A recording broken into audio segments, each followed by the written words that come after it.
Highways ఈరోజు మోహన్ బాబు ఫ్యామిలీలో ఏం జరుగుతుంది ఏంటని చెక్ చేస్తా పోతా ఉంటే బాబోయ్ మంచు విష్ణు టైమింగ్ అయితే అది కామెడీనా సీరియస్ ఏంటో నాకు అర్థం కాదు. ఓ రకంగా మనోజ్ నన్ను రౌండప్ చేసి కొట్టారు, కార్నర్ చేసి కొట్టారు, వాళ్ళు ఎవరో ఏంటో నాకు తెలీదు, ఇదంతా మా ఇంట్లోనే జరిగింది, మా నాన్నతో కూడా ఆ ఇంట్లోనే 1 yearగా ఉంటున్నాను అని చెప్పి కంప్లైంట్ ఇచ్చాడు. సీసీటీవీ ఫుటేజ్ ఉండిద్ది, బట్ మా అన్న ఫ్రెండ్ విష్ణు ఫ్రెండ్, క్షమించాలి విష్ణు ఫ్రెండ్ ఏంటబ్బా విజయ్ రెడ్డి కిరణ్ రెడ్డి వాళ్ళు వచ్చి తీసుకెళ్లారని చెప్పేసి అన్నాడు. పోలీసులు కేసు నమోదు చేసి విచారణ చేస్తున్నారు. ఈలోపు ఇమీడియట్గా మోహన్ బాబు ఏం చేశాడు, ఏకంగా ప్రాణహాని ఉంది నాకు, నా వయసు 75 సంవత్సరాలు, నా కొడుకు మనోజ్ కోడలు మౌనిక వల్ల ప్రాణహాని ఉంది, నా ఆస్తి కోసం కుట్రబడినారు వాళ్ళు అని చెప్పేసి ఆయన కంప్లైంట్. నన్ను కొట్టారు, నాకు ప్రాణహాని ఉంది అని చెప్పేసి మనోజ్ కంప్లైంట్. నా వయసు 78, ఈ వయసులో నాకేంటి కష్టం, నా ఆస్తి కోసం నా కొడుకు ఈ రకం చేస్తున్నాడు, నా చిన్న కొడుకు అని చెప్పేసి ఈయన ఏకంగా ప్రాణహాని ఈయన కంప్లైంట్. తండ్రి కొడుకులు ఇద్దరు ఓ రకంగా ప్రాణహాని కంప్లైంట్లు ఇచ్చుకుంటే మా విష్ణు వచ్చి ఊరికే చిన్న చిన్నవి ఫ్యామిలీ నాకు చిన్న చిన్న ఉండవా ఏంటి అని చెప్పి ఆయన అన్నాడు. ఏంటి ప్రాణహాని అంటే చిన్న చిన్నవా? నిజమే, జగన్మోహన్ రెడ్డికి బావమరిది అవుతాడు కదా, సో జగన్ నేర్పుకుంటాడు. వివేకానంద రెడ్డిని ఘోరంగా చంపితే సిబిఐ ఛార్జ్ షీట్ నమోదు చేసి దానికి సంబంధించి మొత్తం చూస్తూ పోతూ ఉన్నప్పుడు అవినాష్ రెడ్డి భాస్కర్ రెడ్డి కనిపిస్తూ ఉంటే వాళ్ళ మేనత్త రంగంలోకి దింపి ఏందమ్మాయి సునీత, ఏందమ్మాయి షర్మిల, ఇవన్నీ ఫ్యామిలీ విషయాలు చిన్న చిన్న మనం మాట్లాడని చెప్పి సమాచారం చెప్పించారు. అండ్ అసెంబ్లీ సాక్షిగా జగనే చెప్పాడు, అవినాష్ ఒక కన్ను, బాబు వివేకానంద ఒక కన్ను, ఏంటి అధ్యక్ష ఒక కన్ను పొడుచుకునిద్దా అని అన్ని. ఆ తర్వాత మరలా కొన్నాళ్ళకి అవి సిబిఐలు చెప్పిన తర్వాత ఇవన్నీ ఫ్యామిలీ విషయాలు, ఇవన్నీ కావాలని అది నిధిని అన్నాడు. ఈరోజు ఇప్పుడు విష్ణు కూడా ఆల్మోస్ట్ అదే ఫాలో అవుతున్నాడు. చంపింది కూడా ఫ్యామిలీ ఇష్యూస్ చిన్నవి ఏంటి, ఇక్కడ ప్రాణహాని ఉందని చెప్పేసి అంటూ ఉంటే మనోజ్ వచ్చేసి ఏకంగా హాస్పిటల్కి వెళ్తే మెడికల్ లీగల్ రికార్డు మొత్తం చెక్ చేస్తే కాలు మీద, మెడ మీద, చెస్ట్ మీద, పొట్ట మీద గాయాలే ఉన్నాయి. ఎలా ఏంట్రా అంటే మోహన్ బాబుతో మాట్లాడుతూ ఉండంగానే ఇష్యూస్కి సంబంధించి దాడి. ఎవరు ఏంటంటే వేనే మహేష్ రామేడ ఒక వ్యక్తి మధ్యలో కీలకం, అది గురించి సపరేట్గా తర్వాత చెప్తా. ఈవిడ మెయిన్ ఇంటెన్షన్ ఏంటంటే ఏకంగా తండ్రి కొడుకులు ఒకళ్ళ మీద ఒకళ్ళ ప్రాణహానులు అంటూ కేసులు పెట్టుకుంటుంటే మనోజ్ ఏమో వాళ్ళ నాన్న పేరు మెన్షన్ చేయాల, బట్ వచ్చిన వాళ్ళు మోహన్ బాబు యూనివర్సిటీ సంబంధించిన వాళ్ళు ఏంటంటే మెన్షన్ చేసుకుంటూ వచ్చాడు. మోహన్ బాబు ఏకంగా కొడుకు కూతురు కోడలని చెప్పేశాడు, పేరు సహా చెప్పాడు ఆ మనిషి.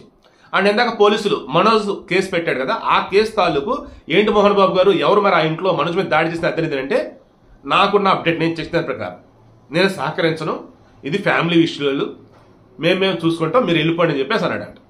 ఆయన అలా చెప్పాడు. మరి మోహన్ బాబు ప్రాణహాని అని చెప్పాడు కదా, మరి ఆ కేసులు ఇప్పుడు ఇంటికి వస్తే అప్పుడు కూడా ఇలాగే చెప్పి పంపిస్తారా? కేసులు పెట్టేది వీళ్ళే, వద్దనేది వీళ్ళేనా? వీడియోలు బయటకు ఇచ్చేది వీళ్ళే, అవన్నీ మరలా ఇంటరాగ్ ఏదో ఇష్యూస్లో వదిలేండి అని చెప్పేసి అనేది కూడా వీళ్ళేనా? అసలు అర్థం కావట్లా.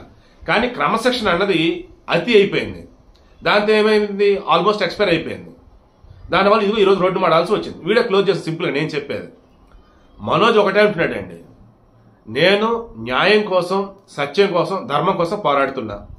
నేను 8 సంవత్సరాలుగా సినిమా ఫీల్డ్లో ఉంటూ ఉన్నా కానీ నేను ఏ రోజు కూడా ఇదిగో నా తండ్రి మీ ఆస్తిని లాక్కుందామను లేదు, నా తండ్రి ఆస్తిని దుర్వినియోగం చేద్దాం నేను లేను. విష్ణు మా అన్న ఉన్నాడు కదా, ఫ్యామిలీ సంబంధించిన ఎంత డబ్బు అతను తీసుకున్నాడు, ఎన్నిట్లో ఇన్వెస్ట్ చేస్తాడు, ఎన్నిట్లో పోగొట్టాడు ఏంటనేది అతనికి తెలుసు, మా నాన్నకు తెలుసు. అతను మాత్రం ఏమనరు, నన్ను మాత్రం ఇదిగో నానా రకాలుగా మాట్లాడుతున్నారు, నా దగ్గర అన్ని ఆధారాలు ఉన్నాయి. మరీ ముఖ్యంగా మోహన్ బాబు యూనివర్సిటీకి సంబంధించి పేరెంట్స్ కానీ స్టూడెంట్స్ కానీ ఆర్థిక అవకతవకలు జరుగుతున్నాయని చెప్పేసి వారు ఎప్పుడైతే బయటకు వచ్చారో, నేను ఎప్పుడైతే వారికి అండగా ఉంటానో, నాది కూడా రెస్పాన్సిబిలిటీ నేను అన్నానో, ఆ రోజు నుంచి నన్ను టార్గెట్ చేస్తున్నారు. ఆ రోజు నుంచి నన్ను ఈ రకంగా వేధిస్తున్నారు, ఇబ్బంది పెడుతున్నారు, ఇప్పుడు ఏకంగా కేసులో ఇరికిస్తున్నారు. కరెక్ట్ కాదు మా నాన్న చెప్పేది అని చెప్పేసి అతను, లేదు వాడే ఆస్తి కోసం అంతా చేసామని చెప్పేసి మోహన్ బాబు. విష్ణు వచ్చేసే ఇవన్నీ కాదు ఫ్యామిలీ ఇష్యూలు అని చెప్పేసి అతను. మంచు లక్ష్మి వచ్చింది, మాట్లాడింది, చేసింది, బట్ అవ్వేటట్లేదు, ఆ ముంబై వెళ్ళిపోయింది. ఈ మంచు విష్ణు వచ్చి దుబాయ్లోనే ఉంటున్నాడంట. ఓవరాల్ వీడియోకి ఇంటెన్షన్ ఏంటి, చావు ప్రాణ భయం అన్న వేళ కేసులు పెట్టుకుంటే ఆల్రెడీ కొట్టారా బాబు ఇదిగో రిపోర్ట్లు నా దగ్గర అని చెప్పేసి మనోజ్ అంటూ ఉంటే చిన్న విషయాలు ఫ్యామిలీ వదిలేయండి, మీడియా హైప్ చేయొద్దు, మీడియా హైలైట్ చేయొద్దు అని చెప్పేసి విష్ణు అంటున్నాడు.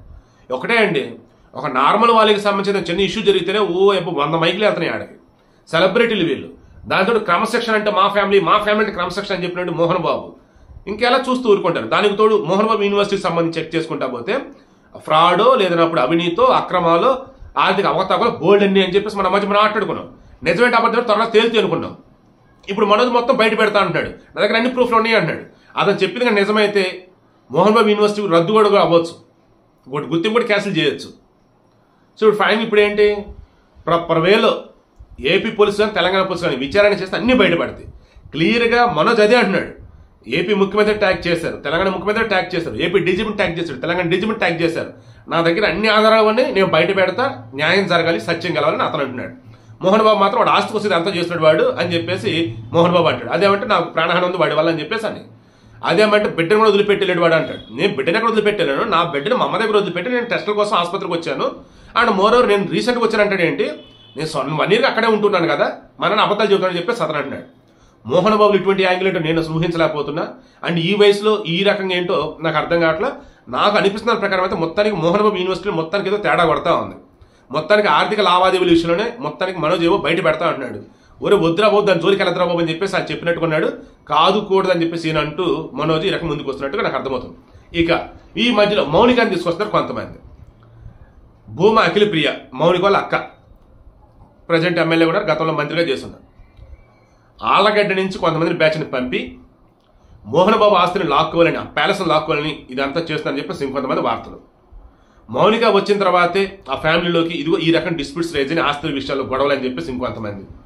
అసలు మౌనికని పెళ్లి చేసుకోవటమే ఇష్టం లేదు మంచి ఫ్యామిలీకి, మరీ ముఖ్యంగా విష్ణుకి అసలు ఇష్టం లేదు. అందుకే మౌనికతో ఈ మనోజ్ పెళ్ళప్పుడు కూడా వచ్చాడు, గెస్ట్గా ఉన్నట్టు వెళ్ళాడు తప్ప అన్నగా ఉన్నట్టు ఏమీ లేడు. పెళ్లి దగ్గరుండి అంతా చేసింది వచ్చేసి లక్ష్మినే. మోహన్ బాబు వచ్చేసి ఆడు కూతురులాగా దగ్గర తీసుకున్నాడు. బట్ అది ఆ కాసేపు. బట్ ఆ తర్వాత ఈమెని మనోజ్ని వేరుగానే చూస్తున్నారు ఈ మనుషులు.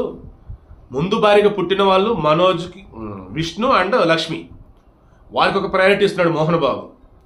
రెండో భార్య నిర్మల మనోజ్ యొక్క తల్లి, ఆమెను చేసుకున్న తర్వాత లైఫ్ బాగున్నా బట్ మనోజ్ పుట్టిన తర్వాత ఎన్నో ఇబ్బందులు పడ్డాడు. అండ్ విష్ణుని చాలాసార్లు చెప్పాడు కదా, చాలా తలనొప్పి తీసుకొస్తాడు ఈ మనోజ్ అని. ఈ మనోజ్ వల్ల వాళ్ళ అమ్మ కానీ వాళ్ళ నాన్న నిద్ర ఇబ్బందులు పడుతూనే ఉన్నారు. సో ఇలా ఎన్నో ఇష్యూస్ ఈ మనోజ్ వల్ల పెళ్ళాక మరలా అవే మొదలెట్టినట్టున్నాడు. సో చెప్పేది అర్థం చేసుకుంటే తనకు నచ్చిందే చేస్తాను అంటా ఉంటాడు. దానివల్ల ఈ తలనొప్పి అని ఇంకొంతమంది అంటారు. పెళ్ళి అయ్యాక ఈయనకి ఏకంగా తన భార్య కూడా కలిసింది కదా, దానివల్ల ఈ తలనొప్పులన్నీ. సో మౌనిక వచ్చాక ఇష్యూస్ అంటున్నారు. అందరికి అర్థం కావాల్సింది ఏంటంటే మనోజ్ ఒక్కడు ఒకలాగా ఆలోచిస్తాడు ఆ ఫ్యామిలీలో, మిగతా వాళ్ళు ఇంకొకలాగా ఉంటారు. ఇతను పట్టింది ఏదైతే ఉందో దానికి క్లారిటీ కావాలంటాడు, వీళ్ళు వచ్చేసి వదిలేరా బాబు అన్నట్టుగా అంటూ ఉంటారు అన్న విషయం నాకైతే ఓవరాల్గా అర్థమవుతా ఉంది. బట్ ఒకరి మీద ఒకరు పెట్టుకునే కేసులు విత్డ్రా చేసుకుని ఫ్యామిలీ పరంగా సెటిల్మెంట్ చేసుకుంటే ఓకే, అదర్వైజ్ రోడ్డున పడతారా కోర్టు తేల్చుకుంటారా అవన్నది భవిష్యత్తులో చూద్దాం. బట్ విష్ణుకి మాత్రం మరలా చెప్తాం, వామ్ము ఆ కామెడీ టైంకి తట్టుకోలేకపోయాను నేనైతే. ఒకరి మీద ఒకరు ప్రాణహాని అని చెప్పేసి పోలీసు కేసులు పెడితే ఈ చాలా చిన్న సమస్యలు వీటిని మీడియా హైలైట్ చేయొద్దు అన్నాడు. నిజంగా గొప్పవాడు. జగన్ టైమింగ్ అనుకోండి ఇదంతా కూడా.